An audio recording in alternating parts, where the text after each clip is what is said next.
People who have high risk aversion, such as the tendency to avoid risk and have a low risk tolerance, let's say, are not in fear of risk itself, but are ultimately in fear of change, or change occurring within their lives. They're in fear of change, not risk itself. The reason why they are in fear of change, and the reason why they struggle with doing something that requires risk, is because the fear and anxiety of failure is in relation to their own autonomy and accountability, which leads them to heavily lean on caution and self-doubt when making decisions, which is another description of, risk aversion.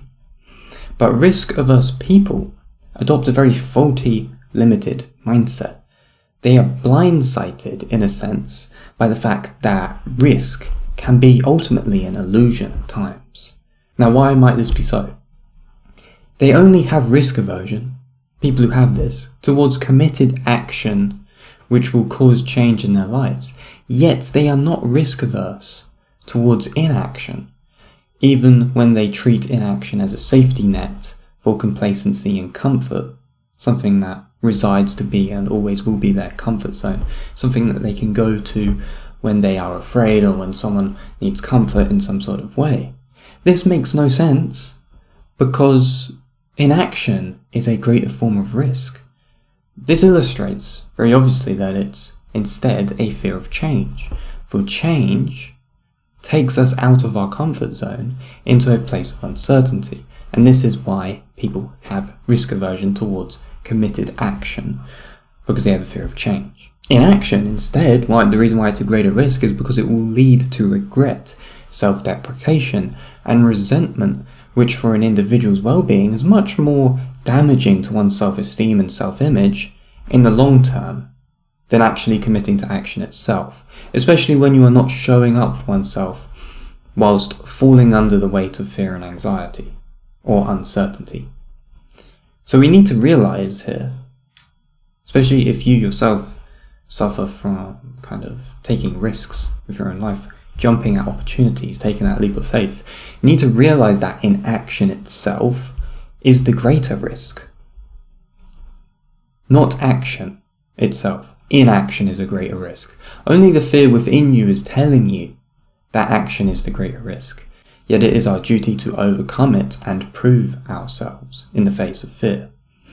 The comfort zone you call security, as maybe someone who loves to reside within the comfort zone, that place will eventually become a place of death for your potential and your dreams, which will then lead to the harbouring of regret and resentment down the road. The regret of not taking a leap of faith upon a good opportunity for ourselves out of fear is a much greater risk than the self-perceived risk of avoiding it and not committing to action at all.